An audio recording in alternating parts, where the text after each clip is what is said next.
Mes chers compatriotes, bonjour. Voilà, comme tout le matin, le rendez-vous du lundi hebdomadaire. Le sujet de ce matin, j'aurais voulu que nous puissions parler sur 3 points.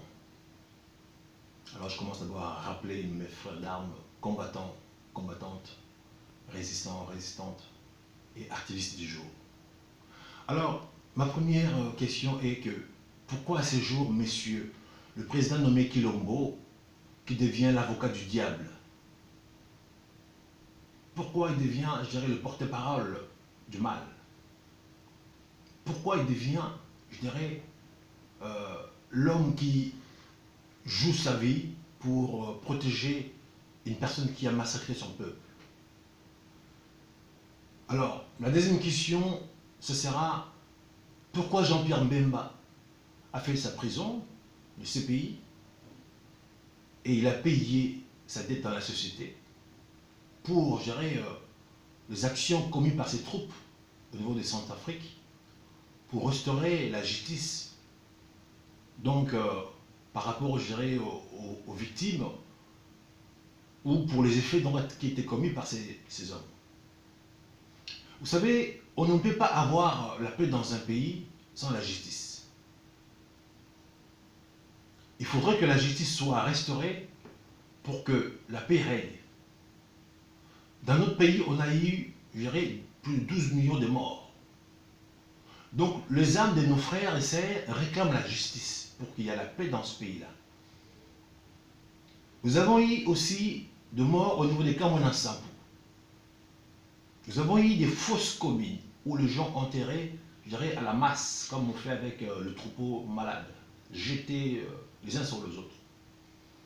Nous avons eu aussi des morts pendant nos marches à Kinshasa, j'ai été présent. Au passage, je salue le jeune que moi j'ai pris à mes mains, jeune Ngimbi, que son âme repose en paix. Jusqu'à aujourd'hui, son corps a disparu. Alors j'avais bien pris son corps, j'ai ramené avec moi jusqu'à chez Fonus. Et j'ai appelé la MONUSCO et son corps devait partir chez MONUSCO parce que tout le corps qui tombait pendant ce jour-là était repris et puis bazardé. Et son corps à lui était protégé par moi jusqu'à chez Fonus au Lengakoy. Et la MONUSCO est venue après le corps, jusqu'à présent le corps de ces garçons-là a disparu. Sa mère, jusqu'à ce jour, réclame le corps. Sa mère n'arrête pas de m'appeler, que j'étais à ses côtés, il a pris une balle à mes côtés. Donc je me sens un peu redevable puisque son corps a disparu. Alors, monsieur le président nommé Kilombo, vous ne pouvez pas unir tout un peuple si vous ne voulez pas restaurer la justice. Celui qui a commis des atrocités, de barbarie, a fait violer des femmes, a fait découper les enfants, lui et, entre parenthèses, ses autres, se baladent librement. Vous imaginez la jeune femme qui était violée, qui voit son violeur passer devant elle. Cette femme-là est morte, mentalement et psychologiquement.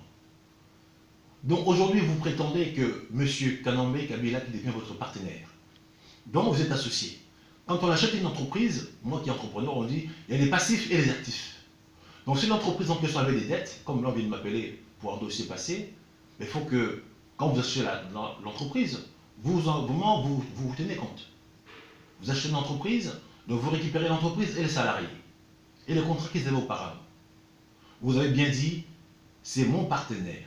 Donc tout le forfait commis par votre partenaire, donc inconsciemment ça vous incombe aussi. Vous êtes maintenant associés. Vous êtes tous les deux dans le même bateau, messieurs. Alors donc demain, si on doit aller chercher messieurs qui a commis ces forfaits-là, monsieur Kanambe, donc il faut qu'on vous cherche. Vous avez déclaré d'être associé, partenariat. Mes chers amis, aujourd'hui, Jean-Pierre Mbemba fait la prison. Puisque ces hommes sont partis dans le cadre de leur métier, des frères d'armes, qui ont peut-être fait des impairs, mais il y a eu des vies des gens qui étaient un peu mal. Et pour cela, on l'a rappelé, étant le chef des troupes, la loi c'est ça. Il a donné 10 ans de sa vie. La loi est dure, la justice est lente, mais il arrive à ses fins. Jean-Pierre Mbemba a tiré 10 ans de prison au niveau de l'Aïe.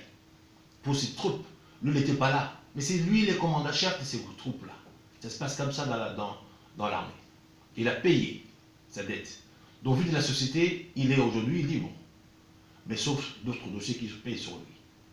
Je pense qu'aujourd'hui, M. Kilombo, si vous voulez que la paix règne dans ce pays-là, vous devez livrer vos partenaires. Vous devez arrêter de devenir un garçon de course parcourir le monde pour chercher à faire la levée des sanctions. Vous devez arrêter d'être aujourd'hui un ambassadeur itinérant. Vous êtes un président de la République.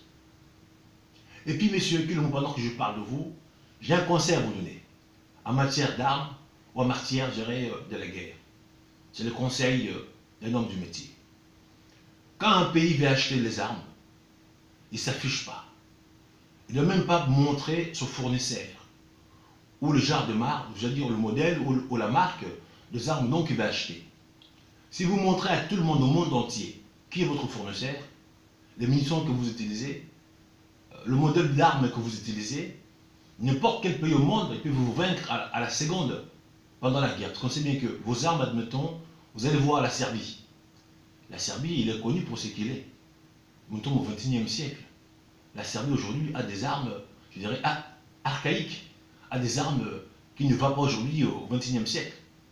Si vous allez faire la guerre avec les armes des Serbes, je pense que vos militaires ne sauront pas le manier, les démonter et puis les ramener rapidement à la seconde.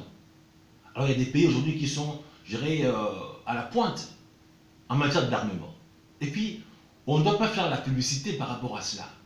Et puis pour acheter les armes, il faut que vous soyez accompagné par le spécialiste, votre chef d'état-major, vos généraux, ministre de la Défense.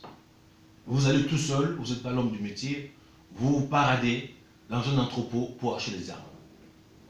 Pour un président aujourd'hui, ça ne fait pas bon genre dans la société. Un homme qui va acheter les armes pour son État, un président, on dit que c'est un président-là, il n'est pas correct. Dans la société civilisée, on mettra de côté. Quand on veut faire la guerre, on ne montre pas qu'on est prêt à faire la guerre. Alors je vous conseille, arrêtez de faire des campagnes. Vous n'êtes plus en campagne, vous êtes un président.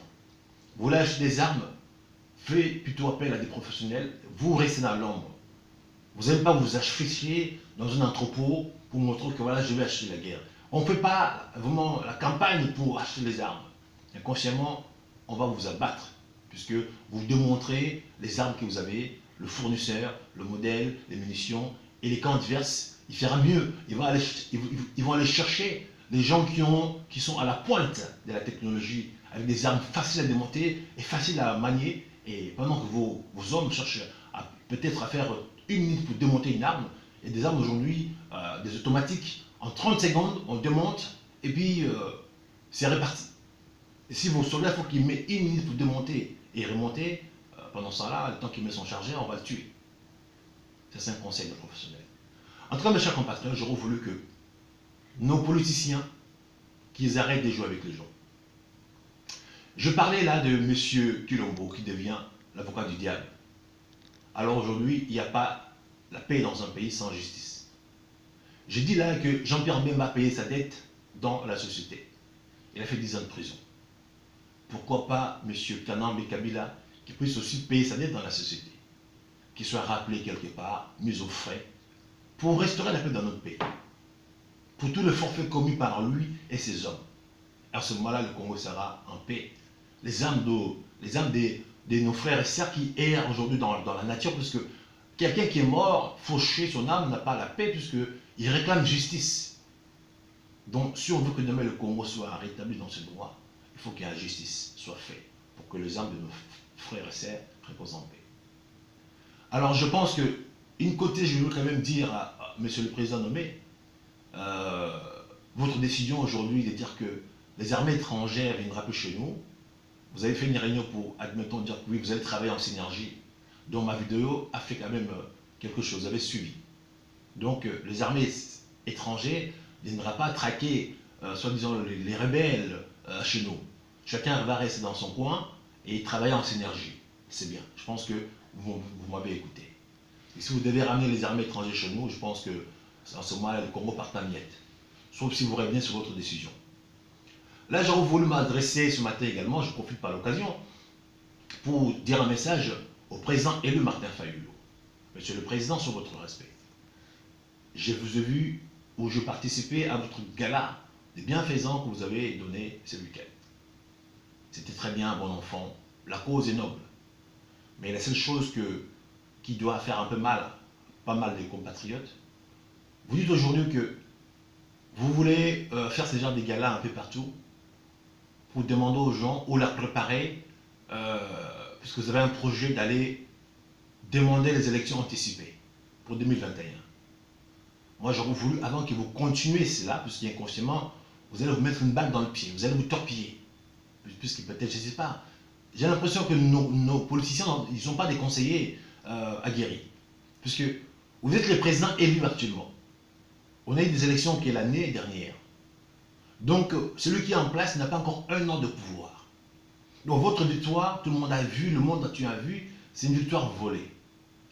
Alors, vous devez plutôt d'abord se concentrer, se battre pour récupérer ces victoires-là. Si vous voulez faire des galas de bienfaisants, je pense que dans votre discours, vous devez galvaniser les troupes. C'est ça le rôle d'un commandant-chef. Vous devez dire que notre victoire a été volée, on doit se mobiliser, trouver des stratégies pour les récupérer. Si vous ne voulez pas dire aux gens la traite 64 parce que ça vous fait peur, dans ce cas, créez-nous des places théoriques, ça c'est légal, non? Je dirais, dans la loi. Gardez les gens 3-4 jours dehors, le pays sera paralysé. Il sera obligé de vous ramener peut-être à une table de négociation.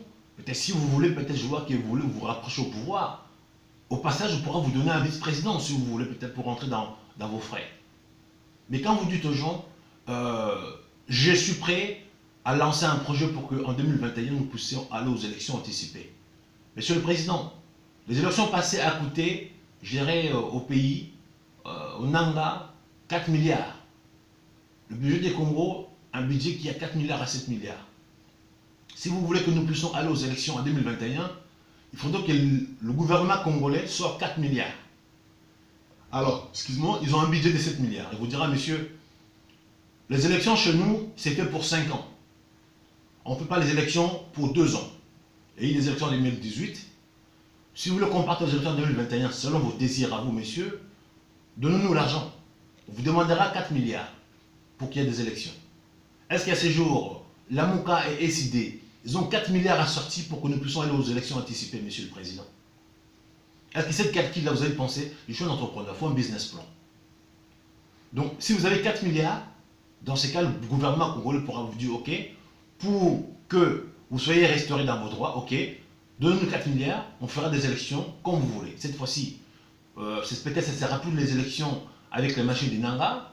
Vous voulez les élections papier, il faut imprimer des papiers et puis les transporter, dispatcher dans chaque coin du pays. Il faut le gros moyen colossal comme à l'époque, de demander à MONUSCO de mettre ses hélicoptères pour dispenser tous ces papiers de vote dans tout le coin du recoin du pays, embaucher les jeunes gens comme a fait la CENI, changer un président de la CENI pour qu'on puisse faire des élections pour vous en 2021.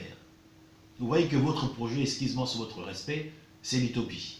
Donc ça ne marchera pas. Alors j'aurais voulu vous dire ça en face, mais j'ai été un peu choqué d'entendre ce samedi, vous voulez aller aux élections anticipées. Mais déjà vous allez avoir un problème, vous êtes confronté à un problème de finances, un problème de logistique. L'État congolais, il sait bien qu'ils ont volé votre victoire. Vous pensez qu'ils vont vous laisser refaire les élections pour qu'ils puissent perdre leur pouvoir, monsieur? Je ne pense pas, monsieur. Revenons un peu sur la réalité. Je suis un homme de terrain, je vous dis, non, ça ne se passe pas comme ça. Votre projet, oui, il restera un projet. Il y a des projets qui ne se réalisent pas puisque le banquier ne vous donnera pas le crédit pour ça. Donc, vous voulez des élections en 2021? Ok, messieurs, il faut financer. Les élections par CC, ça a coûté 4 milliards. Sans compter la logistique. Alors aujourd'hui, la MOCA, il est prêt à sortir 4 milliards pour que nous allons aux élections, messieurs. Il est prêt à avoir la logistique.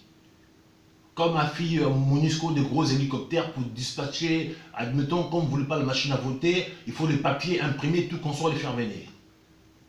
Alors je pense qu'on vous dira, messieurs, en 2021, ils n'ont pas le moyen de faire des élections. On vous dira patienter. Comme nous disons en 2021, on va attendre tellement à 2023 pour qu'il y ait des élections pour tout le monde. Donc je pense que ou bien vous faites un ballon d'essai pour calmer la population, pour endormir un peu les gens jusqu'à 2021, et après pour que nous puissions aller aux élections 2023. Alors votre victoire n'est pas encore, je dirais, restaurée, vous n'avez pas pu les récupérer, et encore plus, c'est récent, il y a 1 an, et déjà vous nous parlez 2023. Alors je ne comprends pas. Ah oui, vous voulez la victoire, vous voulez partir aux élections, sachant que 2006, il y a eu les élections, 2011, il y a eu des élections. 2018, il y a eu des élections. À chaque fois, vous faites voler et dipper. Et vous ne tirez pas des leçons de toutes ces actions posées à vous à chaque fois. Comment vous voulez poser les mêmes actions? Et vous savez bien à l'avance, action égale réaction. Donc si on vous a volé pendant 3 fois, on vous volera encore, parce que vous n'avez pas le moyen de contrôler toutes ces choses, Monsieur le Président. Alors, vraiment, revenez un peu à la réalité, monsieur. Vous ne pouvez pas dormir mon peuple. Élection, c'est élection, puisque vous savez bien à la base que vous ne serez jamais gagnant. Puisqu'aujourd'hui, c'est lui qui organise les élections, c'est lui qui a le moyen de faire et de dire, de dicter. Donc, vous voulez les élections sans financer. Alors, si demain, Kabila accepte de financer, il fera de sorte que qui gagne les élections. Alors, si vous voulez les élections anticipées, comme je vous ai dit sans me répéter, vous devez sortir sur votre caisse de la MOUCA 4 milliards et trouver la logistique pour dispatcher, je dirais, le matériel des élections, ou les caisses, des urnes, ou des papiers, ou même les machines à voter, il faut acheter. Et là, vous aurez les élections 2021. Sinon, c'est l'utopie. Alors, arrêtez d'endormir les gens. Trouvez des solutions, allez combattre pour récupérer votre victoire. Sinon, vous gardez des bienfaisants, cet argent-là, donnez au peuple. Mes chers concitoyens, je pense que la jeunesse congolaise de partout doit s'éveiller. Nous avons des politiciens aujourd'hui, chacun joue son rôle. Et pendant ce temps-là, le temps passe. Moi, j'appelle la diaspora. Ceux qui sont un peu aguerris, ceux qui sont un peu, je dirais, instruits. Que nous puissions s'asseoir, tous autour d'une table. Chacun un leader là où il est, je vous respecte tous. Sinon, on ne passe pas à l'action. On ne passe pas au devant pour mettre, je dirais, sur pied un projet. Ces pays-là, on parlera seulement, je dirais, dans le passé, puisqu'il n'existera plus. Puisque tous politiciens, sans exception, ils ont le même schéma. Élection, élection, élection, élection. Et puis à la fin, ils sont volés, volés, volés, volés. Et puis ils ne savent pas quoi faire. Bon, est-ce qu'ils sont contents de danser? Ils sont contents de faire la foule, bain de foule, ou gagner de l'argent? Pendant ce temps-là, la population souffre toujours en pâtit. Alors mes amis de la diaspora de partout, partagez ces vidéos-là. Pour que nous puissions se dire qu'on va s'asseoir. Je vous avais dit la fois passée que j'ai adopté le drapeau du Zaïre. Oui, c'est vrai, c'est un ras-le-bol, un coup de gueule, pour montrer qu'aujourd'hui, à cette époque du Zaïre, le pays n'était pas, je dirais, dans cet état. Nos femmes, ils n'étaient pas violées. Nos enfants, ils n'étaient pas découpés à la machette. Nos frontières n'étaient pas bafouées. Nos armées n'étaient pas infiltrées. On n'avait pas dans nos armées, dans le haut grade, de militaires venus de l'extérieur. On n'avait pas dans le petit grade plus de 10 000 hommes rentrés par des brassages. Le pays était un. On était dans l'unité. Comme on dit à Lingala, dans les Bomoko. Sachant que le Zaïre, à l'époque, il y a plus de 450 ethnies. Mais on était un seul peuple. Donc, si on remet ces drapeaux-là, c'est pour juste montrer le côté unité dont le pays avait. Aujourd'hui, ces drapeaux, vous l'avez enlevé pour remettre un drapeau bleu. Nos femmes sont découpées, violées, nos frontières bafouées, sans me répéter. Vous devez faire un choix. Tous ceux qui sont dans la résistance, ils doivent adopter ces drapeaux pour montrer la différence, le drapeau vert et le drapeau bleu, qui nous renvoient toujours à la colonisation, l'État, je dirais, le drapeau de la République, État belge, qui était bleu foncé, avec l'étoile jaune au milieu. Et le Congo a eu 8 drapeaux. Les 8 drapeaux qu'on a eu à chaque fois, on a le même drapeau bleu foncé, l'étoile, de temps en temps l'étoile était au milieu, ils l'ont mis ici, ils ont mis des barres, donc juste pour endormir le peuple. Et on vous demande de chérir vos emblèmes, non de l'aimer, c'est plié devant. Pendant que vous aimez vos drapeaux, vous faites la tête baissée, inconsciemment, vous chérissez votre maître, vous chérissez le patron du Congo, dont nous repartons dans la colonisation. Mobutu a cassé ses cycles, et moi j'ai approuvé. Dans mon bureau, j'avais des drapeaux du Congo, je l'ai enlevé. Je suis remis au drapeau du Zaïre. Pour montrer réellement, j'aurais le désaccord. Je ne suis pas d'accord avec aujourd'hui ce qui se passe dans mon pays. Donc aujourd'hui, chez moi, il y a des drapeaux du Zaïre. Et je le portais aussi dans mon cœur. Parce que je suis né à cette époque. L'époque passée, je ne connais pas, je n'étais pas. Donc j'appelle la résistance à adopter aujourd'hui le drapeau du Zaïre. Pour que demain, nous puissions restaurer, je dirais, la paix dans notre pays. Donc je vous dis, je vous souhaite à tous un bon début de la semaine. La lutte est longue, Mais j'espère que nous allons y arriver. Et je profite par l'occasion pour dire que à toutes nos familles, maman, papa, enfants qui veulent venir le 11 novembre pour dire non à l'arrivée des Quilombo à Paris, venez nombreux. Venez nombreux parce que le pays va mal, tout le monde a le droit de protester. Si nous ne protestons pas aujourd'hui, le pays-là ne va jamais être libéré. Venez nombreux, vous allez être là pour dire non à votre situation, pour montrer votre ras-le-bol. Donc, pour que nous soyons nombreux, le 11, chacun peut trouver un t-shirt vert avec logo ou peu importe, mais soyez nombreux ce jour-là pour que notre voix soit entendue, que nous puissions montrer à l'heure, entre parenthèses, décideurs que les Zaïrois ou les Congolais à l'époque, ils ont pris conscience. C'est un ras-le-bol pour montrer, c'est là qu'on sort le passé. On préfère un diable connu qu'un diable non pas connu. À cette époque-là, Mobutu était le diable, mais ces diables-là, on connaissait. Il ne tuait pas gérait son peuple. Il ne mangeait pas son peuple. Les diables que nous avons actuellement, ils coûtent cher. Le peuple paye cher. Donc ces diables-là, on n'en veut plus. On préfère sortir le diable du passé, sachant qu'aujourd'hui, quand on montre ces drapeaux, ce n'est pas Mobutu, ce n'est pas le MPR, c'est juste le symbole de l'unité. Donc moi, aujourd'hui, je demande. Donc j'appelle l'unité dans le pays, j'appelle l'unité dans la diaspora. Parce qu'aujourd'hui, on nous parle de tribalisme, on nous parle de balkanisation. Alors, si nous écoutons ces gens-là, ben, on donnera raison à ces gens-là, ils vont nous découper, nous diviser, diviser pour régner, et les autres vont régner. Alors nous, on sera divisés. Moi, j'appelle l'unité au pays, et ici, et partout, pour que notre pays soit libéré. Voilà, mes chers concitoyens, bon début de la semaine. Qualité continue, que le Dieu de Kimbangu protège la génération que nous sommes. Je terminerai aussi par notre hymne national, qu'aujourd'hui c'est notre hymne national, pour cette fois-ci montrer notre détermination. Et je me lève pour ça.